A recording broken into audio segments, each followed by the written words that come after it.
जी अजीम तारड़ साहब, आजम नज़ीर तारड़ सर, बहुत शुक्रिया जनाब स्पीकर। मेरा ख्याल था कि ह्यूमन राइट्स की कट मोशंस जो हैं उनमें कोई अच्छी पॉजिटिव सजेशंस होंगी, थोड़ा सा सराहा भी जाएगा कि हमारे जो इदारे हैं जिनमें national commission for human rights है ख़ास तौर पे, उसको सराहा जाएगा कि उसने मुल्क की तारीख़ में पहली दफ़ा इंटरनेशनल रैंकिंग में ए स्टेटस लिया है। और ये स्टेटस उसे हुकूमत पाकिस्तान ने नहीं दिया, ये इंटरनेशनल ऑर्गेनाइजेशंस का क्लस्टर है जो ये स्टेटस देता है। और मुझे ये भी खुशी होती है अगर कोई फाजल रुकन ये कंपेयर करता कि हमारे हमसाया मुल्क जिसको हमने पिछले महीने मुंह तोड़ जवाब दिया है, वो उसी रिव्यू में उसको सी स्टेटस के साथ आखिरी नंबर पे रैंक किया गया है। मुझे ज़्यादा खुशी होती अगर जो कानून साजी आपने और हमने मिल के की है गुज़िश्ता चंद महीनों में और सालों में, जिनमें चाइल्ड मैरिज रेस्ट्रेंट एक्ट, जिनमें विमेन हैरेसमेंट के हवाले से कवानीन, जिनमें क्रिश्चियन मैरिज एक्ट और जिनमें एंटी रेप इन्वेस्टिगेशन रूल्स जो हैं उनके हवाले से बात की जाती, और मेरा ख्याल था आप सराहेंगे और कहेंगे कि थोड़ा सा बजट में इजाफ़ा कर दें। लेकिन शिकवे शिकायतें तो बिल्कुल और निकले, और ये कितने से मासूम सब्जेक्ट को सियासत की नज़र कर दिया गया। मैं ज़्यादा सख्त बातें नहीं करूँगा क्योंकि फिर मेरे कई भाई जो उधर बैठे हैं वो नाराज़ भी होते हैं, और इसका एक तजुर्बा हमें कल बड़ा तल्ख हुआ है। रज़ा हयात राज ने दिल की बातें की, आप उसे फिर बहला के अंदर कमरे में ले गए और बाद में उससे माजरत करना पड़ी। तो मेरे ख्याल में वो बात करनी नहीं चाहिए जिस पे बाद में अल्फाज वापस लेने हों। मैं आपको सिर्फ इतना ज़रूर कहूँगा कि सबसे पहले बात शुरू की गई स्टैंडिंग कमेटी से। भाई पहली बात तो ये है कि बजट एलोकेशन का स्टैंडिंग कमेटी से क्या ताल्लुक़ है, मुझे समझ नहीं आती। ये गंदम और चने वाला रिश्ता है। मैं फिर भी जवाब देना चाहूँगा। मैं सिर्फ ये अर्ज़ करूँगा कि स्टैंडिंग कमेटीज़ के फंक्शंस के लिए रूल्स मौजूद हैं जो कि आप सब ने बनाए हैं, आप और हम उन्हें रिव्यू करते रहते हैं time to time. Standing committees parliament की एक एडमिनिस्ट्रेटिव ओवरसाइट है पार्लियामेंट्री एडमिनिस्ट्रेटिव एक्शंस पे। स्टैंडिंग कमेटीज़ लोगों को ज़मानतें दिलवाने के लिए, जेलों में मुलाकातों के शेड्यूल तय करने के लिए, जेल में मौजूद मियाँ बीवी को इकट्ठा करने के लिए और उन्हें मौके फराहम करने के लिए, स्टैंडिंग्स कमेटी करप्शन के केसेस में बरीयत हासिल करने के लिए, स्टैंडिंग कमेटीज़ जो है वो अदालतों से ज़मानतों की तारीखें छोटी करवाने के लिए बिल्कुल कायम नहीं की गई। ना ये इनका मैंडेट है, ना हमें ये काम करना चाहिए। स्टैंडिंग्स कमेटी के पास पुलिस तफ्तीश का इख्तियार लेने का हक भी नहीं है। स्टैंडिंग्स कमेटी वो एजेंडा जारी करे ना जनाब स्पीकर, जो एजेंडा रूल्स ऑफ प्रोसीजर्स के मुताबिक है। हम अगर सब जुडिस चीज़ों को लेके जाएंगे, जनाब स्पीकर मैंने किसी को इंटरप्ट नहीं किया, मैं किसी का नाम नहीं ले रहा, और मैं ये समझूंगा कि आप एक अच्छे बाप के बेटे हैं।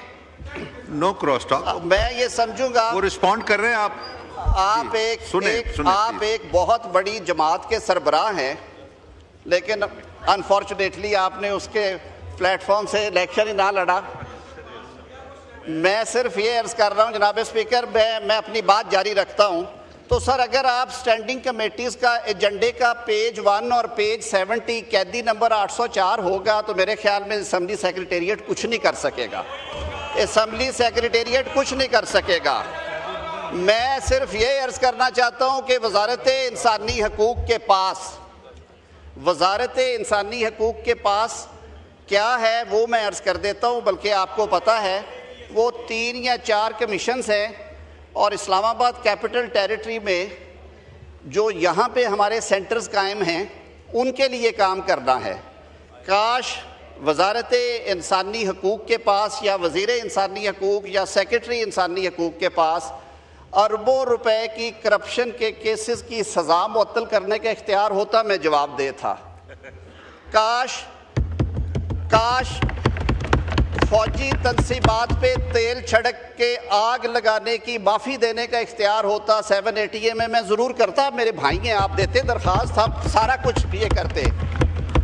काश जेलर को डायरेक्ट करने का इख्तियार सेक्रेटरी ह्यूमन राइट्स के पास होता कि यार आज इनकी मुलाकात करा दे और मियाँ बीवी को भी इकट्ठे सुलाया करे, मैं ज़रूर करता। मेरे पास ये इख्तियार नहीं है। काश मेरे पास चेयरमैन नैब को, डायरेक्टर्स एंटी करप्शंस को ये कहने का इख्तियार होता कि यार जाती करो, मिट्टी पाओ, कोई गल नहीं, माफ़ कर दो, मैं ज़रूर करता। आप मेरे भाई हैं, मेरे पास ये इख्तियार नहीं है। काश ये मेरे पास इख्तियार होता, बल्कि अगर मैंने ये इख्तियार इस्तेमाल होते देखा होता कि मैं इलेक्शन कमीशन और सुप्रीम कोर्ट की जुरिस्डिक्शन खुद ही अज्यूम कर लेता। अगर मेरी बहन शीरी मज़ारी ने 2018 के इलेक्शंस के बाद डी चौक पे अदालत लगा के डिसक्वालीफाई और क्वालिफाई किया होता तो शायद मैं भी कर लेता। मेरे पास ऐसा कोई इख्तियार नहीं है। मैं एक हम्बल आदमी हूँ, जो बातें की गई हैं मैं उनका जवाब दे रहा हूँ। आप तशरीफ़ रखें, आपके पास फतवे देने का इख्तियार है। मैंने ये सारी बातें बड़े तहम्मुल से सुनी है। सुनने का हौसला रखें, सुनने का हौसला रखें। जनाबे स्पीकर, इनकी प्रॉब्लम ये है कि लीडर ऑफ ऑपोजिशन ने वीडियो बना के अडयाला भेजनी होती है कि सर इसने गाली दी है, इसने नहीं दी, इसने चीखें मारी हैं, इसने नहीं मारी, इसने ये कहा है, इसने ये नहीं कहा। जनाबे स्पीकर, ये बजट है, ये बड़ा सीरियस अफेयर है, ये बहुत सीरियस अफेयर है। ये बजट पे बात हो रही है। मारे किताबें पहले स्पीकर जला दिए थे, आप दिल जलाए आज आप, अल्हम्दुलिल्लाह। काश जनाबे स्पीकर, यहाँ पे ये बात की गई कि नफरत के बीज बोए जा रहे हैं। जनाबे स्पीकर, नफरत के बीज नहीं बोए जा रहे, हमने तो नफरत के बीजों के छट्टे देते हुए देखा है इन्हीं हाथों को। कहा गया है कि अभी हमारी बारी है, फिर बारी बदलेगी।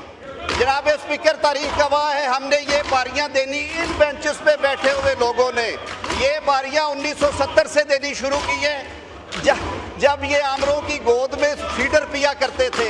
ये आज की बात नहीं है। हमने, हमारे लीडरों में से शहीद जुल्फ़िकार अली भुट्टो ने तख्तेदार पे नारा हक कहा है। मियां नवाज शरीफ को इन्हीं के फेवरेट्स ने, जिनकी काबीना का हिस्सा थे, उन्हें एक जाली केस में उम्र कैद की सजा सुना दी। कहते हैं चादर और चार दीवारी, मरियम नवाज के कमरे का दरवाज़ा तोड़ के घुस जाए, चादर से चार दीवारी पामाल नहीं होती। बीबी फरियाल तालपुर को हॉस्पिटल से खींच के इससे पहले जेल में डाल ले, चादर चार दीवारी पामाल नहीं होती। चादर चार दीवारी सिर्फ तभी पामाल होती है जब वो वालों के साथ कुछ किया जाए। सर, ये कानून की बात है, कानून के मुताबिक बात करें। कहा गया कि जी हमने भी बहुत देख रहे हैं और करेंगे। ये भरे पड़े हैं, ये खुर्शीद शाह बैठे हैं, ये एहसन इकबाल है, पूछे हनीफ अब्बासी से, पूछे राना सनाउल्लाह से, पूछे वज़ीर आज़म से, उसके बेटे से, मियां नवाज शरीफ से, उसकी बेटी से, आसफ अली जरदारी से। ओ भाई, जो कर रहे हो फिर भी वही करोगे। तो मैं जनाब स्पीकर सिर्फ इतनी ये इस्तदा करना चाहता हूँ कि हम कानून के पाबंद हैं, कानून के मुताबिक चलेंगे। आपसे सिर्फ ये इस्तदा होगी कि इन्हें पाबंद किया जाए कि ये कानून के मुताबिक बात करें, हम उसका जवाब देंगे। बहुत शुक्रिया।